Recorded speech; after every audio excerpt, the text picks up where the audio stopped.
Hello everyone. Today we will class our lecture on elasticity, that is in the module 1.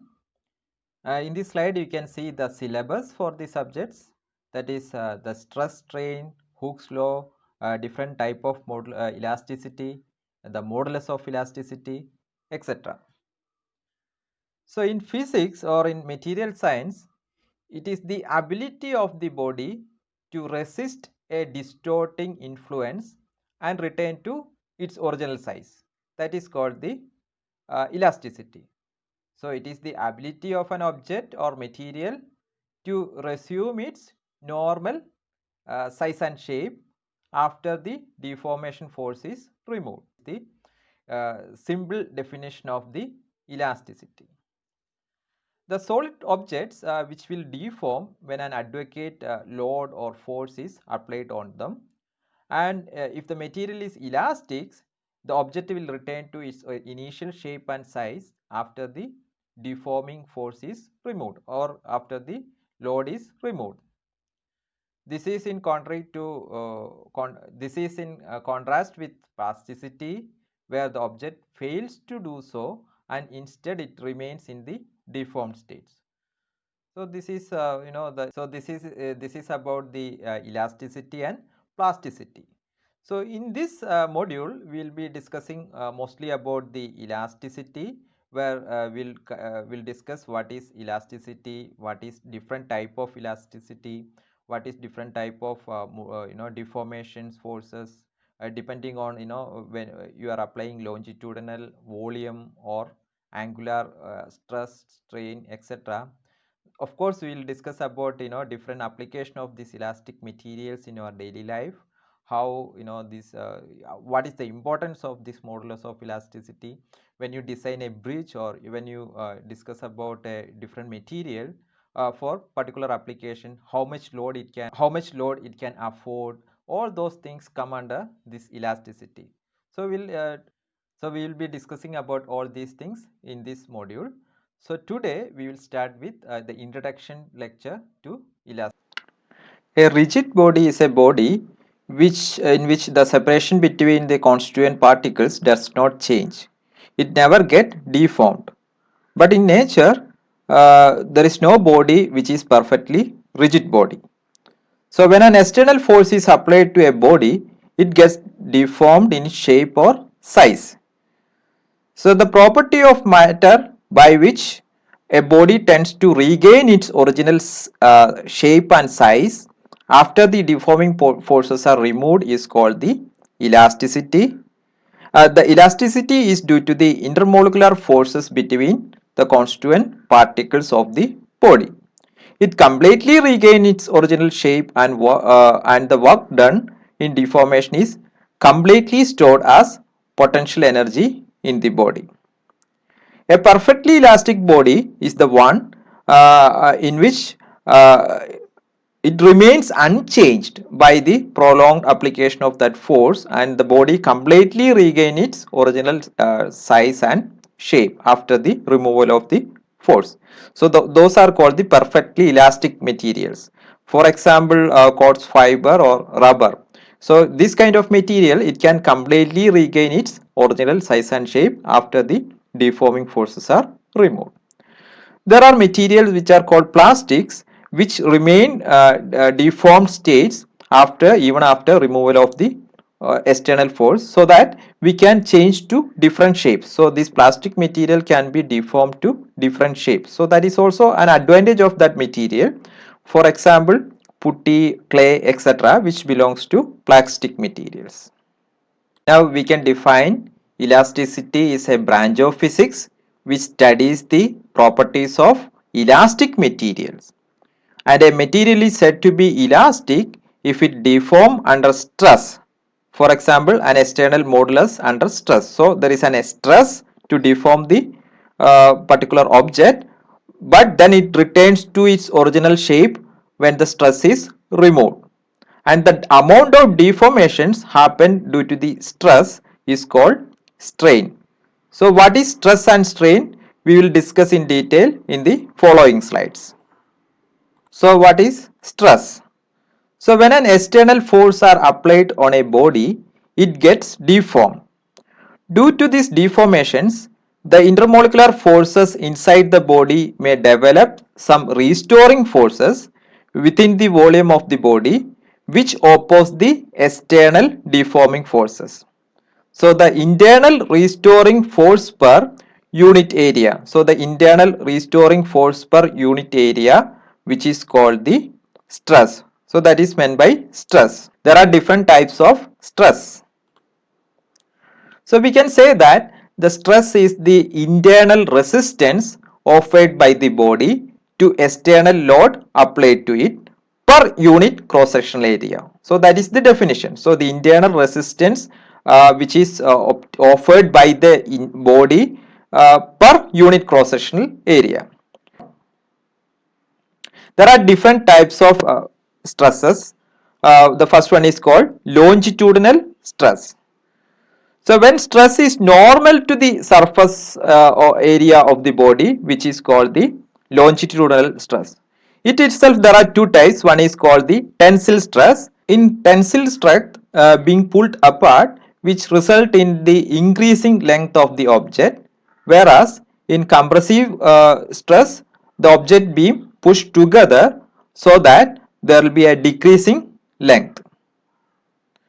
So there are other type of stresses which is called volume stress, where equal normal forces are applied every one surface of the body, then changes in volume produces. So if you are applying forces normal to all of the body, there will be a reducing volume. The force opposing this changing volume per unit area is called volume stress. Similarly, there is another type of stress is called tangential stress or shear stress, where that stress is tangential or parallel to the surface of the body, so that due to this shape of the body changes, it get twisted. So here you are forcing, this side is fixed, so this side of the body is fixed and you are applying forces on the top of the body which is parallel to the body, so that it get twisted by an angle theta, which is called the tangential stress or shear stress to the body. So we discuss about stress, which is the cause of the deformations, and the final effect of the deformation we can call strain. So what is strain? So when an applied force on a body produces deformations, stress is developed inside the body. Relative changing dimension of a body which is subject to stress is called strain. So basically it is the ratio of changing any dimension of a body to its original dimension, which is called strain. Since strain is the ratio of two identical physical quantities, it is dimensionless. So we can define this is the, if you are giving stress in longitudinally along the length, there will be an increasing length of the body. We can call that is changing length, that is delta L. So L is the, it was the original length. So delta L by L, which is called the longitudinal strain. If the strain is caused by the volume stress, which is called volume strain. So in volume strain, there will be a changing volume. So we can say that either the volume will increase or decrease depending on the direction at which we apply the volume stress. So it generally used in fluids where the changing volume per unit volume is the original volume. The changing volume per the original volume is called the volume strain. As we discussed earlier, in a shear stress or tangential stress, we applied forces parallel to the object so that there is a changing shape. So when a deforming force applied in shear stress, there is a changing shape of the object, which is known as the shearing strain. So let's say that here in this object it was originally like this, and when we applied the force it deformed, which this is the white color shows the deformed state, and the angle of shear, the angle of shear, which is phi, is given by tan phi is equal to d by L. Since the angle is very small, we can say that phi, instead of tan phi we can use phi itself. So the we can measure the angle of strain, which is equal to d by L for small deformations. So every elastic material, there is a limit up to which we can apply the stress so that the body can regain its original shape. So there are different states. So this is the this slide shows the relation between stress and strain. So in this limit, so there is a limit called proportional limit, within which the stress and strain are directly proportional to each other, and after that there is another limit called elastic limit, and at which this is the maximum stress beyond which the material cannot regain its original size and shape. If you are deforming after, if you are applying stress more than this level, it get deformed. The size and shape of the elastic material itself get changed. There is another point called low yielding point, beyond which the length of the wire gets start increasing, and there is another point called breaking point, at which it becomes the stress is becomes so large such that the strain becomes also becomes so large and it get break down, the wire get break down. So there is a limit up to which we can apply the stress so that the body can regain its original size and shape. The Hooke's law, which governs the relation between stress and strain within the elastic limit. So that is when the deformation is small. So if the deformation is small, the stress in the body is proportional to corresponding strain. This is known as Hooke's law. So within the elastic limit, stress is proportional to strain. Otherwise, the stress by strain is equal to a constant, and that constant is known as the modulus of elasticity, which is also known as the coefficient of elasticity. So the elastic modulus has the same physical unit as stress, because strain does not have any unit. Strain is the changing dimension by original dimension, so that the modulus of elasticity will be having same unit as that of stress, that is normally Newton per meter square. It only depend on the type of material. So this quantity will depend only on the type of material. It is independent of the stress and strain. It does not depend on the dimension of the material. It only depend on what material it is, the modulus of elasticity.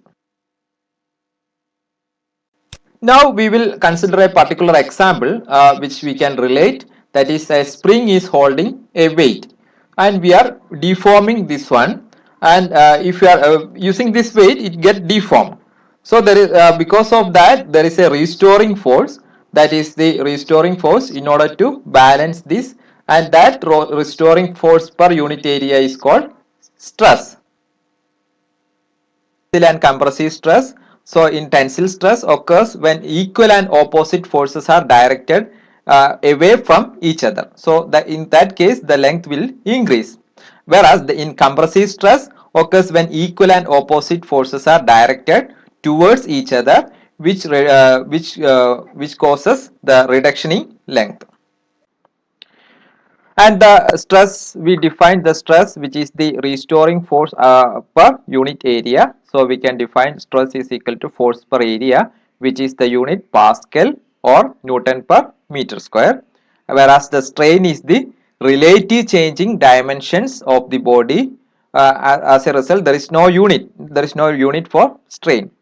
For example is changes in length per unit length, or changes in volume per unit volume. Now we see when we are deforming along the length. So this body we are deforming this as the original length of the wire, and when we attach a mass to it, it deformed by a distance. So this is the changing length. Now we can define if F is the force which is due to this weight, force applied on this object, then force per unit area, the stress can be defined as the force per unit cross sectional area. So you need to consider the shape of the object, and the strain can be related as delta L divided by L. So this is an example of what we learned today, and you need to work out this particular example where a steel wire, as we seen in the earlier slide, a steel wire of length 10 meter long and 2 millimeter in diameter is attached to a ceiling and a 200 Newton weight is attached to the end of this. So this is the force applied at the end of this. Now you need to find out what is the applied stress. So today we'll end up here. Thank you.